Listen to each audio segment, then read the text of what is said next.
Good evening. It is Monday, August the 20th, and I'm not really sure what camera I'm looking at. Whatever. Um, I said I was going to try and do a stream tonight, so here I am trying to do a stream tonight. It may not be very long, and it's probably going to be boring as watching, like, bread toast, but that's what I'm going to do anyway. Let's see here. Let me see if I can find my thing here. No. This is actually where I want to be. So let's go to. Ew.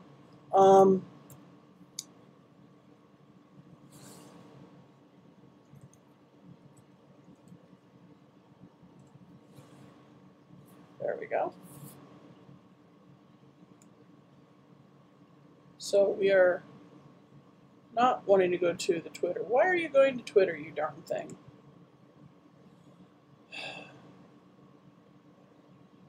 The YouTube hates me tonight.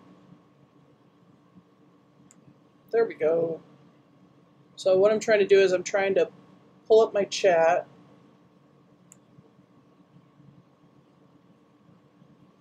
Let's mute that because we don't want to hear me.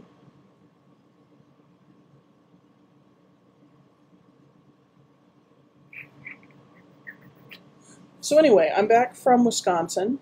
I've been back for a couple of days now. Not very long, just a couple days.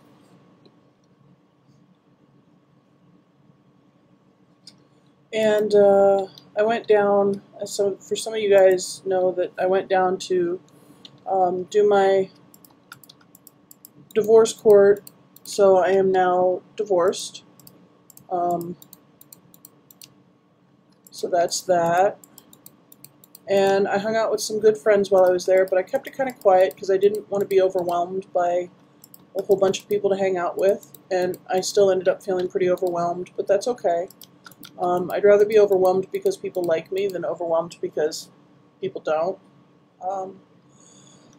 So yeah, I've been back a couple days. Back in the swing with work. It's almost like I never left. Getting ready tomorrow, hopefully, to pick up the rest of my storage. We'll see. That's my hope. That's my intention. I'm hoping that it's not biting off more than I can chew. We will see. My friend Fat Russian is going to help me. So, I mean, it'll be nice to have an extra set of hands for once because I've been doing pretty well all of the moving out of my storage unit on myself with a little Ford Focus, or Ford Fusion, which is a very roomy car as far as driving around and hanging out in, but when it comes to like trying to haul a 10 by 10 storage unit back to an apartment, not so much. So that'll be tomorrow, hopefully.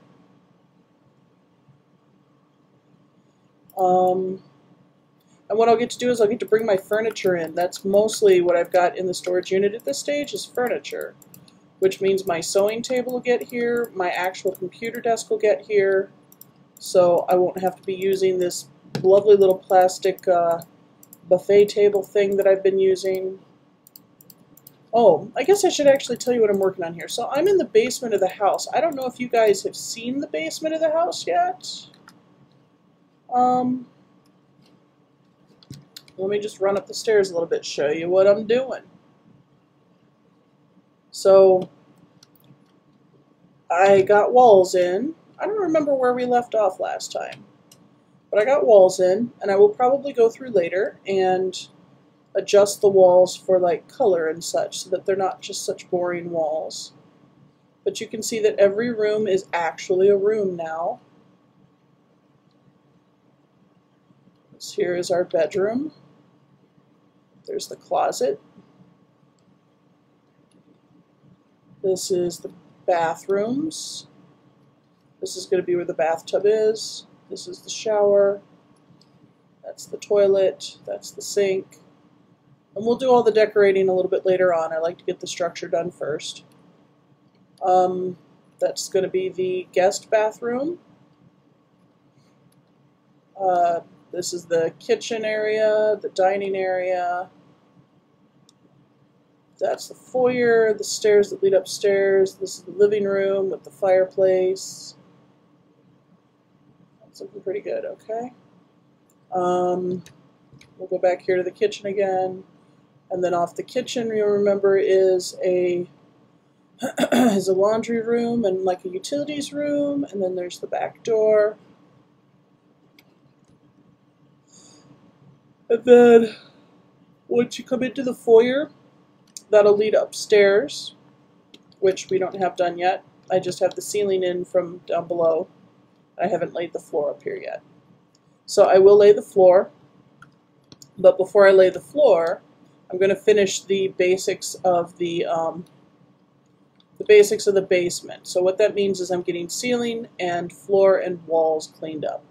As you can see from here, I have red glowstone in the floors. And if you don't know how red glowstone works, you have to take a redstone torch or some other form of power to light up the glowstone. You make the glowstones, the glowstone blocks, and then you take, I think it's 8 of the blocks and surround them by a torch or a piece of glowstone or something. I don't remember how you make them, actually, to be completely honest. But what you do want to do is right below where it is, you want to put in this little redstone torch, because that's what powers it. Okay? So I went through and I spaced out all of my my blocks, so I know where all my light was. So this is the only light I'm using in the basement for now. And when the floor gets done, I thought I'd do kind of a fun little pattern. When the floor gets done, it's going to look kind of like that. Actually, it's going to look very much like that. And this is what I'm doing for the walls. This is the smooth stone. Now this smooth stone here, this is a new brick. It's a new block for the current update. This takes the 2 smooth stone slabs and it makes them nice and clean without that line in the middle, because the 2 slabs used to leave that little line in the middle. I'm using prismarine, prismarine bricks. I'm using polished granite. I'm using chiseled stone. Yep, smooth stone. And then on the ceiling, what I did was, and I may come back through yet, I haven't decided. I may come back through with some half slabs and put some half slabs on these dark lines to make it feel more like rafters underneath, because I kind of like that feeling. And I noticed that our bats are all gone. I was infested with bats down here for a little bit, and they made life kind of interesting as far as putting the ceiling together, as bats are wont to do in Minecraft. But for the moment, what I'm doing is I'm working on this floor. And I'm just kind of gridding it out, because that's what I do, because I'm kind of a dork that way. So this is what you're going to watch me do for a little while tonight. Let's see, we're at 8.5 minutes. Enjoy. Yeah, we'll do this for a little bit. Maybe I'll go upstairs and work on some stuff upstairs too. I don't know. I actually really like building the floors. I like doing nice patterns in the floors. I've done patterns with pistons, with blocks that you would never expect to go together. I did a sandcastle one time on a server I played on, and I did all the floors in different colors of concrete powders because it looked like sand. And I wanted to stay with the sandcastle theme. And it was actually a really pretty structure. I might build another one again someday.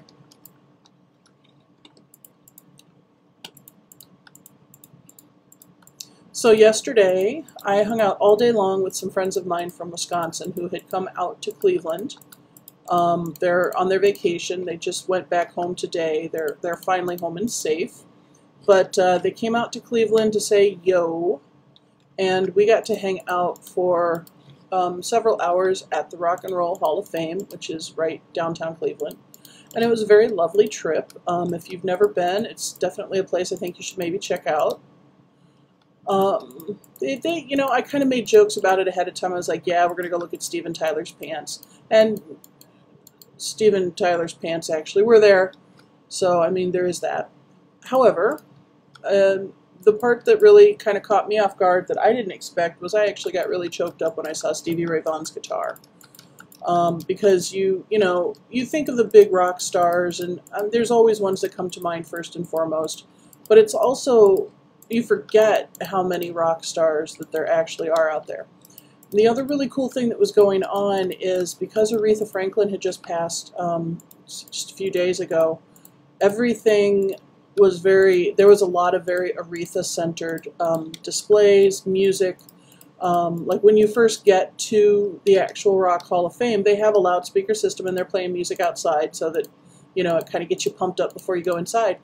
And it was all Aretha, and all the loudspeakers inside that were playing music for just the general museum, as long as you weren't in like a display or something that was playing like specific music, then you listen to Aretha through the rest of the Hall of Fame as well.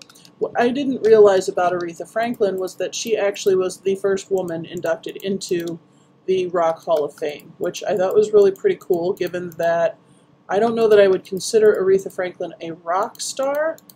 She did a lot of pop, she did gospel, she did R&B and blues, but I don't know that I would consider her rock. However, she was extremely influential in the music that she did. She was very well spoken, which I always had a lot of respect for. Her music was sassy and her music was to the heart and to the point, but the woman knew how to speak and present herself in a way so that she could be heard in ways other than just her music. She was very classy, she was very elegant, and I think it was extremely fitting for her to have been inducted into the Rock Hall of Fame because she was an extremely important musician, but she was also a wonderful role model, I think, for how a lot of professional musicians should act. So that being said, they had videos for her, they had displays, like you could see some of her clothing, you could hear her music. It was really pretty cool. There was a movie playing in one of the theaters there that was her induction speech when she was accepting her induction, and it was pretty neat. It showed her playing piano, and I saw behind her I saw Ray Stevens for sure, or not. Yeah, no, Ray Charles, not Ray Stevens. Oh, good Lord.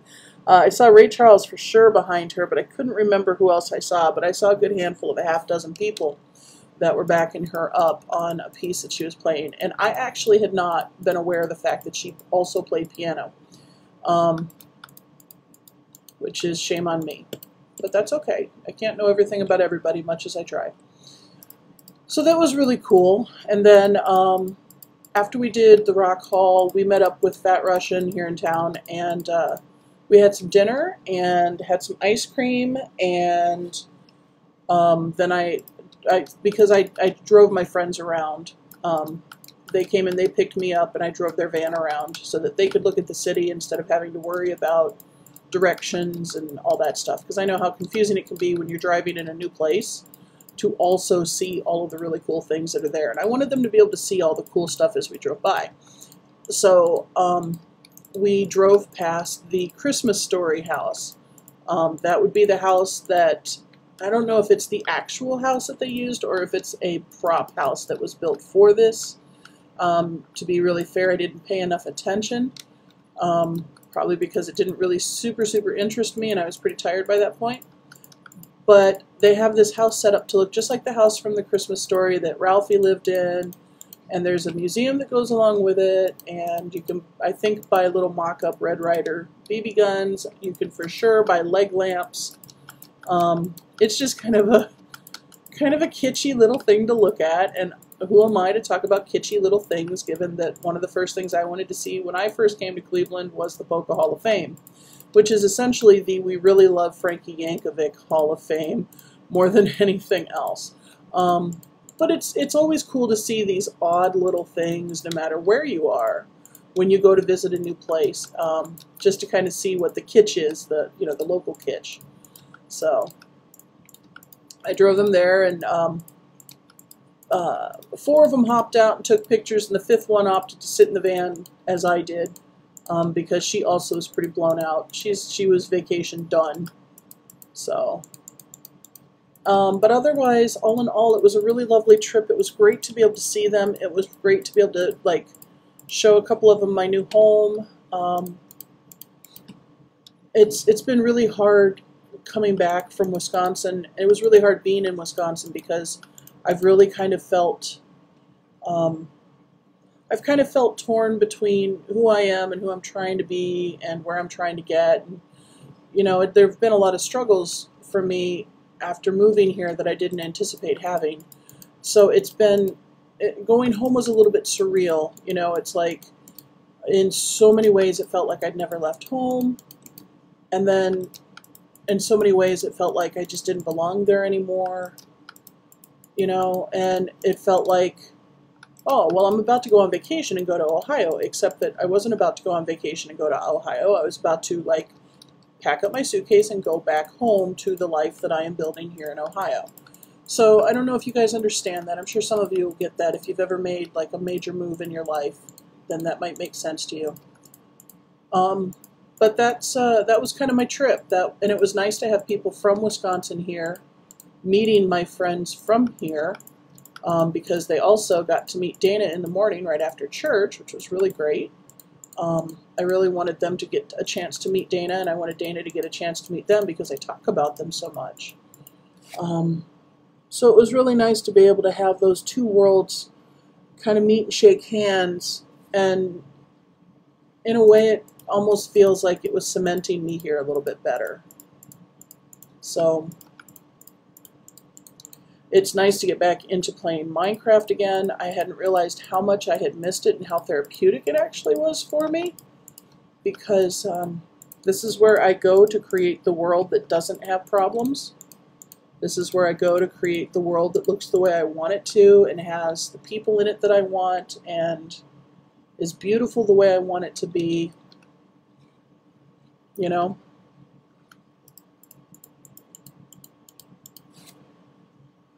So yeah.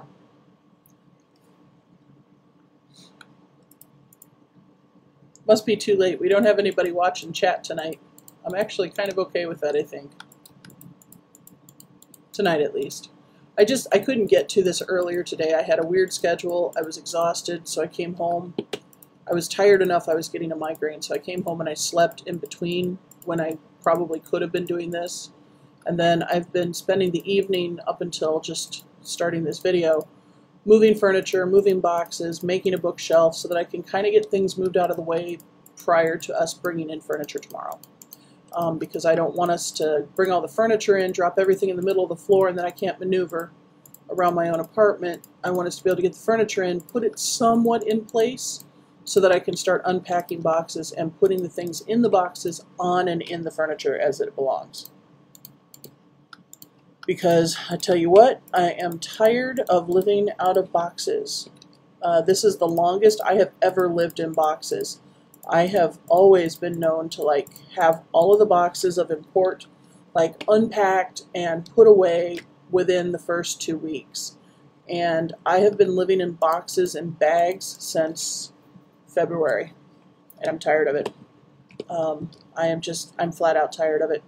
And I can't complain too hard because it's of my own making, most of it, but I'm tired of it. I don't want to do it anymore. It's not fun anymore. Not entirely sure when it was fun.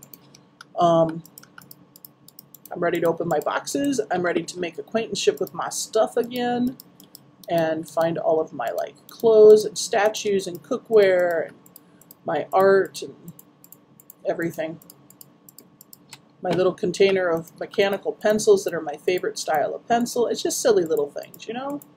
But it's silly little things that matter.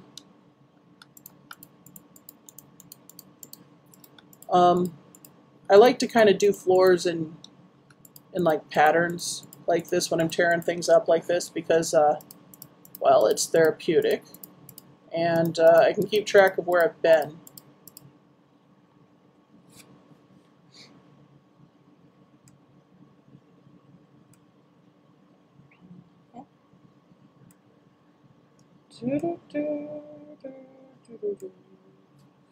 There we go.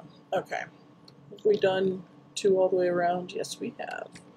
So now let's do the next row.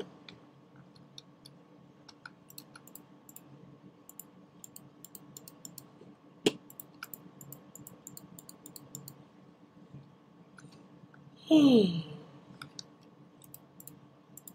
what about you guys? What do you guys do for your own personal mental health and therapy? Do you guys have any, do you have any crafts or anything that you like to do? Any hobbies? Do you have places that you go? Tomorrow night, with the spiritual group that I'm a part of at the church, we're doing a labyrinth walk. And this is my first labyrinth since getting to Ohio. I probably haven't been on a labyrinth walk in about a year-ish. I think I went last year with Totes, but I can't remember offhand if I actually did or not. I'm really looking forward to it. I'm hoping it's a really nice labyrinth. I don't know exactly where it is. I didn't think to check on that yet. I'll do that tomorrow. But it'll be a nice way to end a long, long day tomorrow, I'm sure.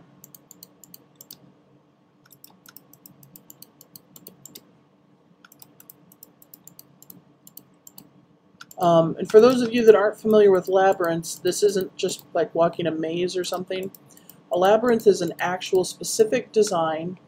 Usually it's based on an artistic rose pattern or a spiral or something of that nature.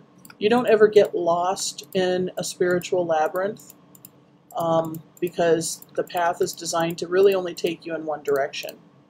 It's not like a maze. Labyrinths are used for meditation, for grounding and centering. Sometimes they're used for journey work for people who like to do moving meditation or moving journeys. They can be very calming, they can be very peaceful, they can really open you up and help you find some of the answers that you need in life. Some of my first couple of labyrinths that I've ever walked were some of the most powerful things I've ever done for myself spiritually. And it's because they allow me to stop and be silent and focus and listen. Listen to the universe around me, listen to the voice of spirit, the voice of higher power. It allows me to listen to my own intuition, my own thoughts, listen to my conscience, listen to, that guiding aspect of self that we don't listen to anywhere near often enough. We just kind of get up in the mornings and we go, go, go, go, go, go, go. We don't stop. And then we wonder why we're stressed out, we're confused, why life is so hard. And it's because we don't stop long enough for our bodies or our hearts to tell us what it is that we really need in this world.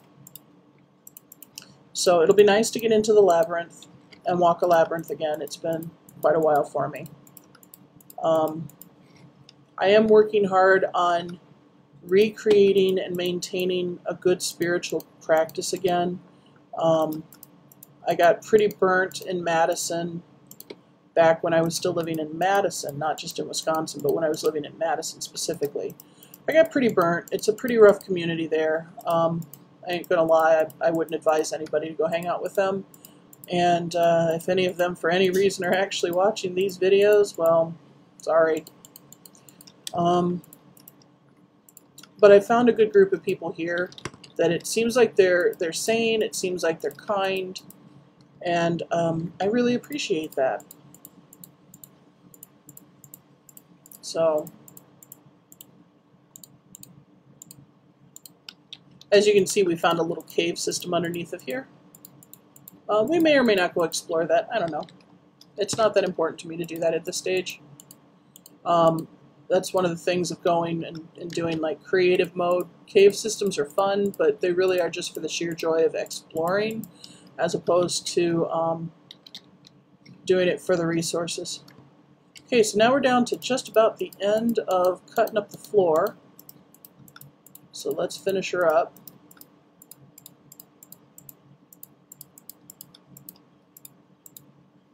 And you'll notice there's a blank one there. There should be a light there. I didn't put one there because it's under the stairs. I figured, what's the point? I'm not as concerned about it.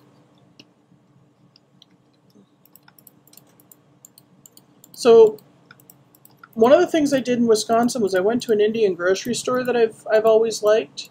And I picked up little packages, little boxes with foil pouches in them.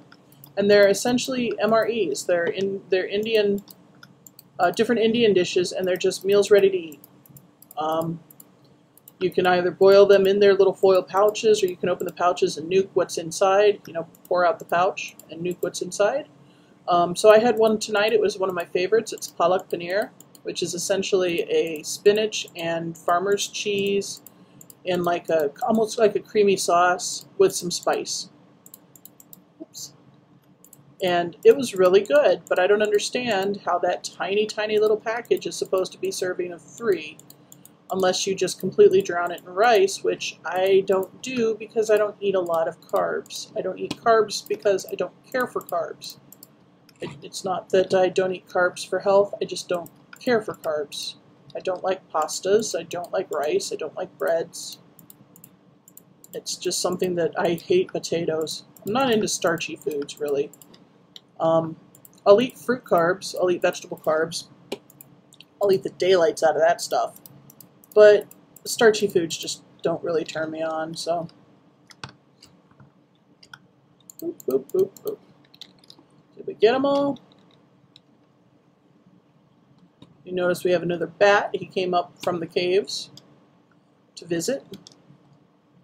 So now you've seen me kind of grid this out, and now all we're going to do is we're going to make sure that all of our corners match up. So that's going to be green corners. And you just go alternate.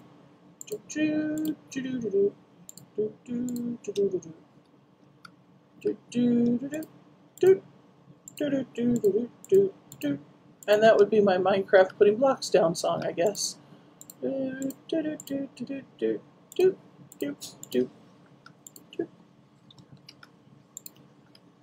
this again is a little bit like watching paint dry. So welcome to a blog with video. I guess that's what today was blogging with a video. Which is what vlogging is anyway. Just ignore me at this point. I'm getting tired. So I guess on that then, we're at like 27 minutes, so yeah, this is roughly a half-hour video. Next time I come on, I will actually have this whole basement part finished as far as like walls and floors and ceiling go. So whatever I'm going to do in the ceiling, I'll have that figured out by next time. So the next time we come on here together, we are going to look at the floor upstairs. We're going to start putting on the second floor of the house. Okay? So, sorry tonight was watching paint dry, but I actually kind of, I like the rhythm of this myself. So, I hope you somewhat enjoyed it. Yeah. Have a good night. Have a good week. I know it's only Monday. You know, there's still hope. Oh my God. Have a good week, and I will see all of you guys next week. Bye.